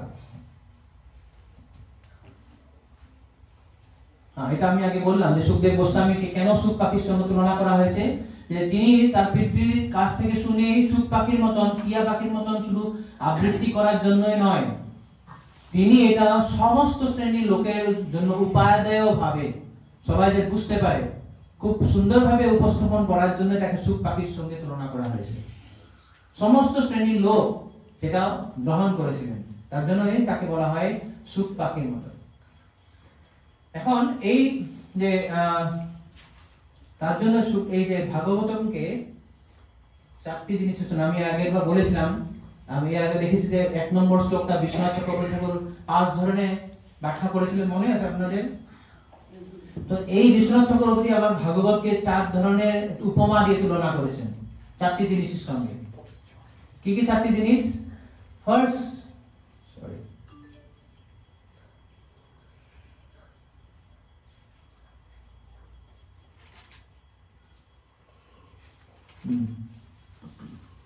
প্রথমটা তিনি তুলনা করেছেন ভাগবতকে এক প্রদীপের সঙ্গে। প্রদীপ প্রদীপ যেমন ধরুন একটা বাড়ি যে রুমটা আছে আমাদের, এখানে রুমে যদি অন্ধকার হয়ে যায়, লাল মানে বাতি যদি চলে যায়, লাইট অফ হয়ে যায়, তো এখানে অন্ধকার দূর করার জন্য একটা প্রদীপ হলে আমরা সবাই দেখতে পাবো। তো এই জন্যই ভাগবতকে বলা যায় আমার হৃদয়ের যে অন্ধকার আছে, হৃদয়ের যে অজ্ঞানের অন্ধকার আছে, অজ্ঞানতার অন্ধকার থেকে দূর করার জন্য ভাগবতকে একটা প্রদীপের সঙ্গে তুলনা করা হয়। এটি হচ্ছে কিভাবে যে পরম সত্যের ব্যাখ্যার মাধ্যমে আমার অজ্ঞতা নাশ করে। পরম সত্যের অজ্ঞতা, আমি যে জানি না পরম সত্যকে, সেই যে আমাকে যে বলে দিল যে সত্যম পরম ধীমহি ওম নমঃ ভগবতে বাসুদেবায়, সেইভাবে পরম সত্যকে উপস্থাপন করার মাধ্যমে আমার অজ্ঞতা রূপ অন্ধকারকে নাশ করেছেন। তার জন্যই শ্রীমদ্ ভাগবতকে কি বলা হয়? প্রদীপের সঙ্গে তুলনা করা হয়। এটা 1, 2, 3 নম্বর শ্লোকে দেখবেন এখানে লেখা আছে যসানুভাবমখিল সুকিসারমেকম অধ্যাত্মদীপমিতি তিতির। অধ্যাত্মদীপ, অধ্যাত্মদীপ মানে আছে একটা দ্বীপ, প্রদীপের সঙ্গে তুলনা করা হয়েছে। কি কইছে? অতিতি তিতির স্তাম তমন্ধম, তম অন্ধম, যে তমরূপী যে অন্ধকার থেকে আমাকে উদ্ধার করার জন্য শ্রীমদ্ ভাগবতকে বলা হয়েছে একটা প্রদীপের মতন। 2 নম্বর কি ব্যাখ্যা করা হয়েছে? সূর্যের সঙ্গে। বিশ্বনাথ ঠাকুর বলেছেন শ্রীমদ্ ভাগবত সূর্যের মতন। কেন? যে একটা বাতি বা প্রদীপ একটা রুমের অন্ধকার দূর করতে পারে, কিন্তু সমস্ত ব্রহ্মাণ্ড যদি অজ্ঞানতা দূর করতে হয় তাহলে একটা সূর্যের দরকার।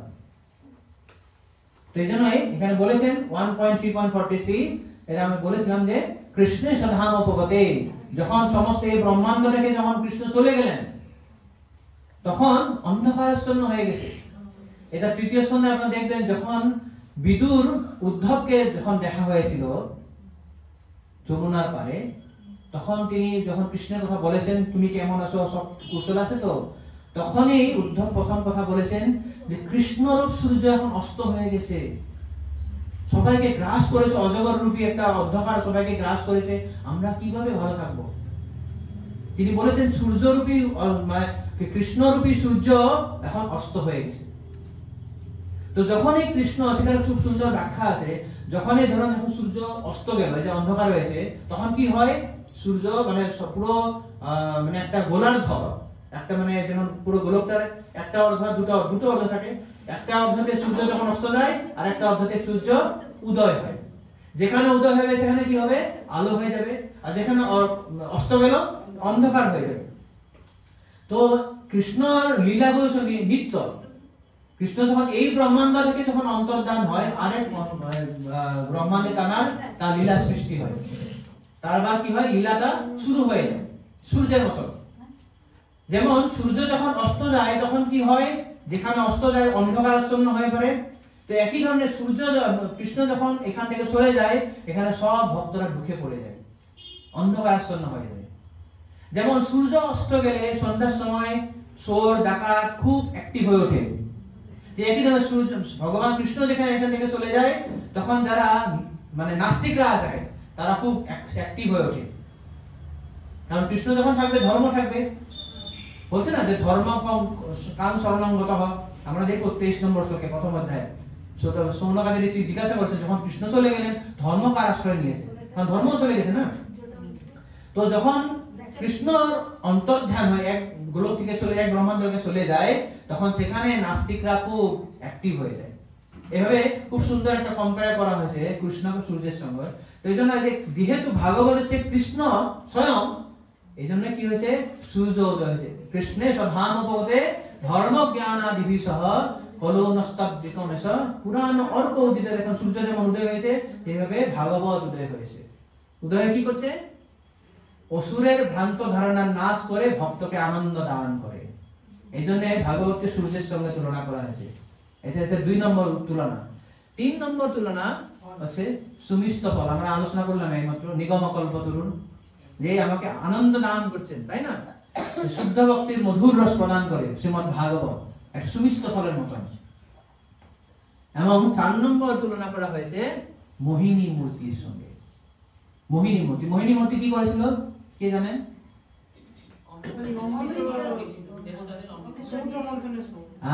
সমুদ্র মন্থনে মোহিনী মূর্তি কি নিয়ে এসেছিলেন? অমৃত ভান্ডার।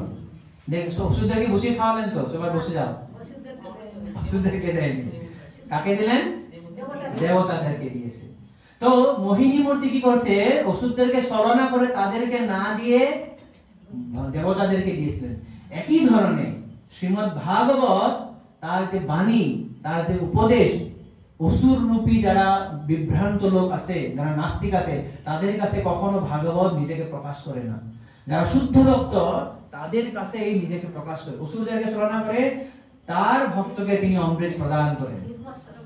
হ্যাঁ, তার জন্যই যারা অসুর প্রবৃত্তির লোক, যারা ভাবে যে আমি খুব বুদ্ধিমান, আমি খুব একাডেমিক্যালি স্কলার ব্যক্তি, আমি খুব গ্রামার জানি, আমি সংস্কৃত জানি, আমি পলিটিক্স জানি, ফিলোসফি জানি, ফিলোসফি এমএ করেছি, পিএইচডি করেছি, আমি ভাগবত বুঝে যাব, সেটা ঠিক আছে। কিন্তু যদি আমি ভক্তি সাহিত্যটা বাদ দিয়ে দিই, ভাগবতের যে ভক্তি সেটা বাদ দিয়ে যদি অন্য কিছু দিয়ে যদি আমি চেষ্টা করতে চাই, তাহলে ভাগবত আস্বাদন করতে পারবো না। ভাগবত কি করবে? আমাকে তাকে প্রকাশ করবে না আমার কাছে। যেমন মোহিনী মূর্তি অসুরদেরকে না দিয়ে দেবতাদেরকে দিয়েছিল, একই ধরনের ভাগবত এই ভক্তদেরকে জীবের কাছে প্রকাশিত হবে, অভক্তের কাছে কখনো প্রকাশিত হবে না। এই জন্য বিশ্বনাথ চক্রবর্তী ঠাকুর সমগ্র এই ভাগবত তাকে 4 ধরনের বর্ণনা করেছেন, তুলনা করেছেন, যে উনি প্রদীপের মতন, সূর্যের মতন, সুমিষ্ট ফলের মতন, মোহিনী মূর্তির মতন। তাই আমরা খুব সন্তর্পণে, খুব সাবধানে, নির্মৎসর হয়ে যদি শ্রীমদ্ ভাগবতের সেবা করার চেষ্টা করি, তখনই শ্রীমদ্ ভাগবত আমাদের কাছে প্রকাশিত হবে। হরে কৃষ্ণ কৃষ্ণ কৃষ্ণ হরে হরে, হরে রাম রাম রাম। আমরা এখানে আজকে রাখি, কারো যদি প্রশ্ন মন্তব্য থাকে।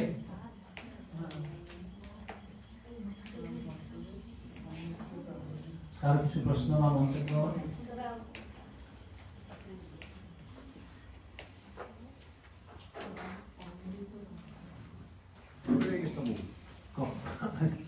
নিগম কল্পতরু এটা যে আপনার শ্রীমদ্ ভাগবত সঙ্গে একটা তুলনা করেছে, অল্প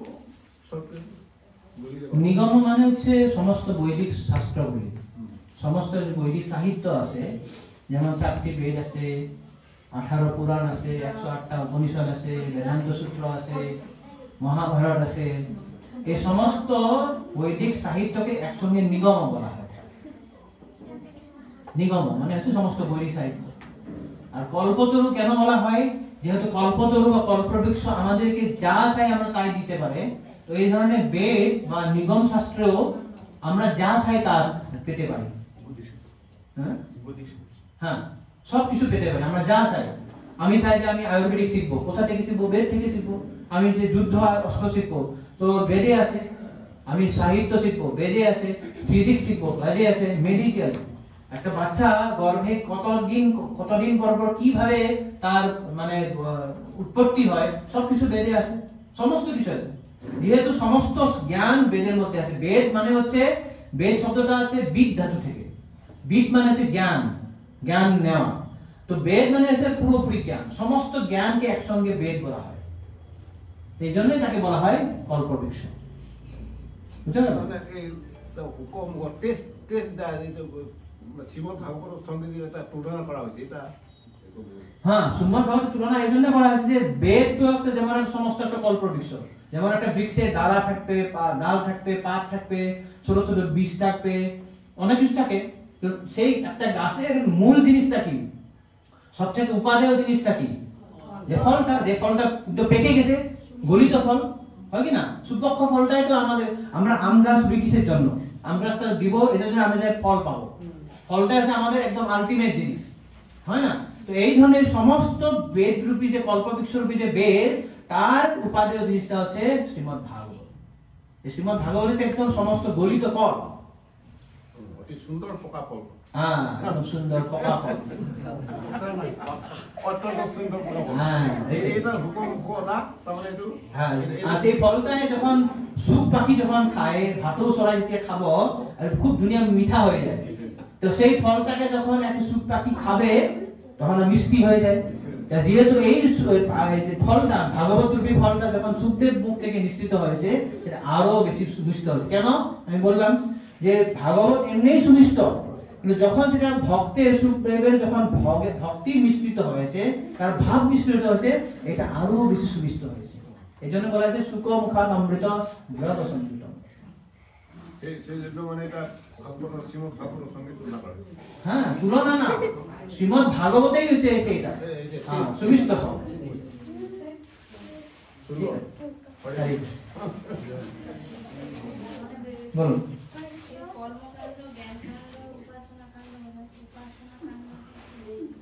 উপাসনা কাণ্ড মানে দুটি কথা আছে, যে আমাদের দেব দেবীকে উপাসনা করা যেটা জ্ঞান সেখানে আছে, আর কোন কোন ক্ষেত্রে বলা হয় যে ভগবানকে উপাসনা করা যেটা বিধি সেখানেও, সেটাও উপাসনা কাণ্ডের মধ্যেই আছে। কর্মকাণ্ড আছে যে আমাদের যে জড়জাগতিক ইন্দ্রিয় ভোগের জন্য যেসব বিধান, সেটা হচ্ছে কর্মকাণ্ডের মধ্যে। জ্ঞানকাণ্ড আছে, যারা জ্ঞানকাণ্ড কারা ফলো করবে, যারা জ্ঞানী, তারা জানে যে আমাদের জড়জগতের যে জিনিস হচ্ছে খুব ক্ষণস্থায়ী, এসব নিয়ে আমার কোনো লাভ হবে না। আমি এখন জ্ঞান পড়াশোনা করে আমি বুঝবো পরম সত্য কি, আমাকে এখান থেকে চলে যেতে হবে, আমাকে মুক্তি লাগবে, সেটা জ্ঞানকাণ্ডের মধ্যে আছে। আর উপাসনা কাণ্ড হচ্ছে প্রভুপাদ দুটো কথাই বলেছে, দেবদেবীর পূজাটাও উপাসনা বলেছে, আর ভগবান পূজা করা যেটা আছে সেটাকে উপাসনা কাণ্ডের মধ্যেই বলা হয়েছে।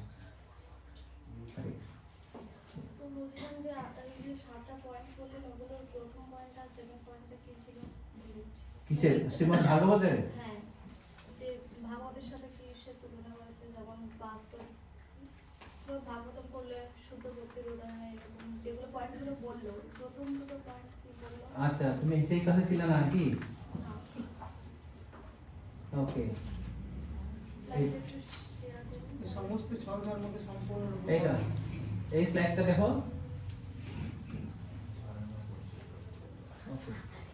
হ্যাঁ, একদম হচ্ছে সমস্ত সরধর্মকে সম্পূর্ণরূপে বর্জন করে ধর্ম প্রচিত কৈতবত্র। 2 নম্বর পরম সত্যকে প্রকাশ করে।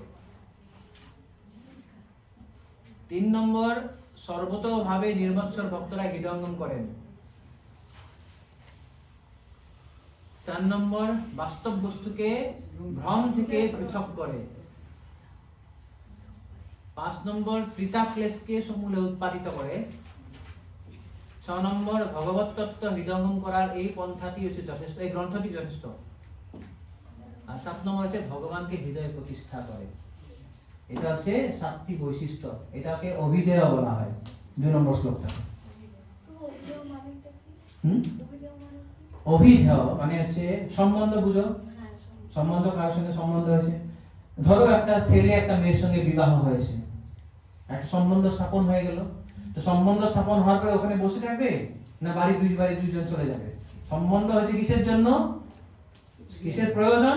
আমাকে সংসার করতে হবে। তো সংসার করার একবার সম্বন্ধটা হয়ে গেল, বিবাহ হয়ে গেল, স্বামী স্ত্রী হয়ে গেল, তারপরে সংসার করার জন্য কি করতে হবে? দুজনে বসে বা দুজনে যে সংসারটা চালাবে, বাড়িতে চালানোর যে যে কাজ করবে, মেয়েটা গৃহিণীর কাজ করবে আর স্বামীটা কি করবে, সব ইনকাম করবে বা যা কিছু করার, এটাকে বলা হয় অভিধেয়। মানে মূলত অভিধেয়র মূল লক্ষ্য হচ্ছে 3 নম্বরটা, যেটা হচ্ছে প্রয়োজন। কি প্রয়োজন? প্রয়োজন আমার ইন্দ্রিয় তৃপ্তিটা প্রয়োজন নয়, সেটা একটা প্রয়োজন বলে ধরতে পারে কেউ, কিন্তু মূল প্রয়োজন হচ্ছে কৃষ্ণ প্রেম প্রাপ্তি, ভগবত ধামে ফিরে যাওয়া। তো ভগবত ধামে ফিরে যাওয়ার জন্য আমাকে প্রথমে জানতে হবে ভগবানকে, তাই না? এই জন্য প্রথম হচ্ছে সম্বন্ধ। এই জন্য প্রথমে সম্বন্ধকে বলেছেন যে ওম নমো ভগবতে বাসুদেবায়, মানে ভগবানকে উপস্থাপনা করা হয়েছে যে কে ভগবান, পরম সত্য কে, সেটা প্রথম শ্লোকে বলে দিল। এটা হচ্ছে তোমার একমাত্র বস্তু, এটা হচ্ছে তোমার, এর সঙ্গে তুমি সম্বন্ধ করো, পরম সত্যের সঙ্গে সম্বন্ধ করো। ইনি হচ্ছে ভগবান, আমরা হচ্ছে ভগবানের দাস, নিত্য দাস। এটা হলো আমার সম্বন্ধ হয়ে গেল। সম্বন্ধ হওয়ার পরে আমি বসে থাকবো না, এখন কি করবো? আমি আদান প্রদান, এটা হচ্ছে অভিধেয়। আমাকে জানতে হবে আর কি করবো, যে আমি বুঝে নিলাম যে এই যে ভাগবত যদি আমি করি বা ভগবত ভক্তি যদি করি, কি হবে? যে পরম সত্যকে আমি প্রকাশ করব, বাস্তব বস্তু আমি বুঝতে পারবো, আমার সমস্ত ক্লেশ নাশ হয়ে যাবে। আর যদি আমি এই শ্রীমদ ভাগবত অধ্যয়ন করার মাধ্যমে আমি ভগবানের সেবা করব, অত্র হৃদির কি সদ্য হৃদি অবরুদ্ধে অত্র পৃথিবী, ভগবান আমার হৃদয়ে প্রতিষ্ঠা হবে, অর্থাৎ আমি ভগবতের প্রেম প্রাপ্ত হয়ে যাবো। এটা আমার প্রয়োজন, পেয়ে গেলাম এটা। এই জন্য বলা হয় সম্বন্ধ অভিধেয় প্রয়োজন। ঠিক আছে? আরো কারো কিছু প্রশ্ন আছে? হ্যাঁ, বলুন। ও বলছি গত দুদিন আগে একজন ভক্ত, যেহেতু আমাদের ধামে নারী প্রথা আছে সেই জন্য আমাদের একটু মানে খারাপ লাগে, তো ভক্ত একজন ফোন করতে করতে যাচ্ছে, বলছে এই ধামে ভক্তি আছে কিন্তু এই ধামে সব জড়জাগতিক চিন্তা। তা ওনাকে কি উত্তম অধিকারী বলা যাবে না মধ্যম অধিকারী বলা যাবে না কনিষ্ঠ অধিকারী বলা যাবে? এটা গত দুদিন ফোন কথা। ওনাকে উত্তম বলা যাবে না, মধ্যম বলা যাবে না, কনিষ্ঠ বলা যাবে। কারণ তিনি কি ব্যাপারে কথাটা বলছে সেটা আমাদেরকে জানতে হবে। কেন এটা বলবো? এটাই আমার কানে আওয়াজ গেল যে এখানে ভক্তি আছে কিন্তু সব জড়জাগতিক চিন্তা। এটাই কথাটা আওয়াজ গেল। আমি সাইডে আমরা কাজ করছিলাম, সেখানে রাজবাবু ছিল। তা ওরকম ধরনের প্রশ্ন মানে কোন অধিকারের মধ্যে ধরা পড়ে একটু যিনি কথা বলছেন সত্যি বলে ঠিকই বলেছেন, ভক্তি আছে এখানে সবকিছু আছে। কারণ এটা কল্প ধাম নয়, কল্প বৃক্ষরূপী ধাম এটা। তো যেমন কল্প বৃক্ষ থেকে সব পাওয়া যায়, এখানে সবই আছে। এখন আমি কোনটা নেব সেটা আমার দেখা দরকার। আমি কল্প বৃক্ষের কাছে গিয়ে আমি শুদ্ধ ভক্তি চেয়ে নিব, না আমি একটা ফ্রিজ নিব, বাড়ি নিব, গাড়ি নিব, সুন্দরী নারী নিব, কি নিব? আমাকে তো বলেছে ন ধনম ন জনম ন সুন্দরী কবিতাং মাদাগী কাময়ে, আমি সেটাই চাবো। সেটা চাবো কিনা? আমার দৃষ্টিতে সেটা হওয়া দরকার।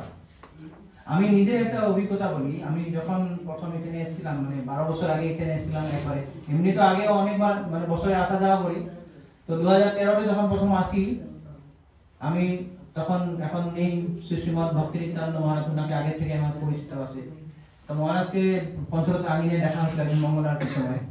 তো মহারাজকে প্রণাম করে বললাম, মহারাজ হওয়ার আগে থেকে আমি ওনাকে চিনি। তখন ওনার নাম ছিল নিতাই প্রসাদ প্রভু। তো মহারাজকে প্রণাম করে বললাম, মহারাজ আমরা তো এখানে থাকতে এসেছি, কিভাবে থাকতে হয় ধামে আমি তো জানি না, ধামে থাকার তো যোগ্যতা নেই। তো মহারাজ খুব সুন্দর কথা বলেছিলেন যে দেখো ধামে অনেক কিছু তুমি দেখতে পাবে, কিন্তু তুমি এখানে ভক্তি যেটা অনুকূল সেটাই তুমি গ্রহণ করবে, সেটাই তুমি দেখবে, অন্য কিছু দেখবে না। তো আমাকে সেটাই দেখতে হবে। কে কি বলছে করুক না, আছে জড়জগতিক নেই, এখানে জড়জগতিক আছে। আমার চক্ষুটা যদি জড়জগৎ হয়, এখন আমার এই চশমাটা সাদা চশমা, এখানে আমি দুটো লাল ফিল্ম লাগিয়ে দিব, আমি সবাইকে লাল লাল দেখবো কিনা? আমি যদি ব্লু লাগিয়ে দিই ব্লু দেখবো, কালো দেখলে আমি কালো দেখবো। এখন আমি কি দিয়ে দেখছি, কিভাবে দেখছি, আমার উপর নির্ভর করবে। এই জন্য আমি সব দেখাতে পারি, আমার খালি একটাই চিন্তা হওয়া দরকার। প্রভুপাদ বলেছেন just give this one life for Krishna. শুধু এই জন্মটা কৃষ্ণের জন্য দাও। আগের জন্মে অনেক কিছু করা হয়েছে, অনেক ঝাঁটা বাটা খেয়েছি, আর না রে বাপ, আর খেবো না, অনেক পেয়েছি এর আগে। এটা আমাকে এটা বুঝতে হবে। কে কি করছে করুক না, কে কি করছে তাকে ঠিক করার জন্য, তাকে মানে কারেক্ট করার জন্য, তাকে বকা দেওয়ার জন্য আমি তার গুরু নই, আমি তার বস নই, আমি তার কর্তৃপক্ষ নই, আমি কিছুই নই। আমি যদি কারো বস হই, কারো কর্তৃপক্ষ হই, কারো গুরু হই, তখন আমার দায়িত্ব থাকবে লোকে ঠিক করার। কিন্তু আমি তো তার বস নই না, তবে ঠিক করছে করুক, আমি নিজের আমি বুঝবো। শ্রীমদ্ ভাগবতের প্রথম স্কন্ধের 15 চ্যাপ্টার 51 শ্লোক প্রভুপাদ খুব সুন্দর লিখেছেন, পড়বেন কখনো। সেখানে দ্রৌপদী যখন পাণ্ডবরা চলে যায় মুক্তির জন্য হিমালয়ে, তারা দ্রৌপদীকেও ডাকেনি। যে দ্রৌপদীর জন্য তারা যুদ্ধ করেছিলেন, তারা যখন চলে যাচ্ছে এখন বনে মানে মুক্তির জন্য, তখন দ্রৌপদীকেও ডাকেনি ওরা। তখন দ্রৌপদীও চলে গেছে, দ্রৌপদী সুভদ্রাও পিছনে পিছনে গেছে। সেখানে প্রভুপাদ খুব সুন্দর কথা একটা লিখেছেন। তিনি বলছেন you have to fly your own plane. তুমি তোমার নিজের উড়াজাহাজ চালাতে হবে। কেন বলছেন? যখন উড়াজাহাজটা বিমানবন্দর থেকে উড়ে, উড়ার আগে সেখানে তার অনেক মানে কর্মচারী হেল্প করতে পারে। কেউ তেল ভরিয়ে দিবে, কেউ টায়ারের মানে পাম্প টাম ঠিক আছে কিনা, ইঞ্জিন ঠিক আছে কিনা সব দেখতে পাবে। তো তাদেরকে বলা হয় গ্রাউন্ড ইঞ্জিনিয়ার। মানে ট্রেনটা ফ্লাইটটা উড়ার আগে এয়ারপোর্টে অনেক কিছু কর্মচারী থাকে, তারা দেখে ফ্লাইটটা সব ঠিকঠাক আছে কিনা, ইঞ্জিন ঠিক আছে, সব কিছু ঠিক আছে তো, তেল ঠিক আছে তো। কিন্তু একবার যখন বিমানটা উড়ে যাবে, সেখানে তলের লোক আর কিছু করতে পারবে? কেউ কিছু করতে পারবে না, তাকে পাইলটকে নিজেই চালাতে হবে। সেই কথাটা প্রভুপাদ বলেছেন, আমি যে ভক্তি জীবনে এসেছি, ভক্তি জীবনের প্ল্যানটা চালানোর দায়িত্ব আমার। You have to fly your own plan. 1.15.51 শ্লোক মনে রাখবেন, এটা পড়বেন। দেখি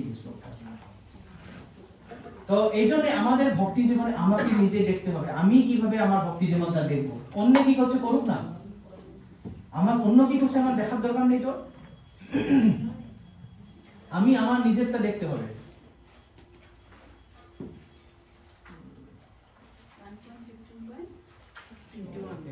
হ্যাঁ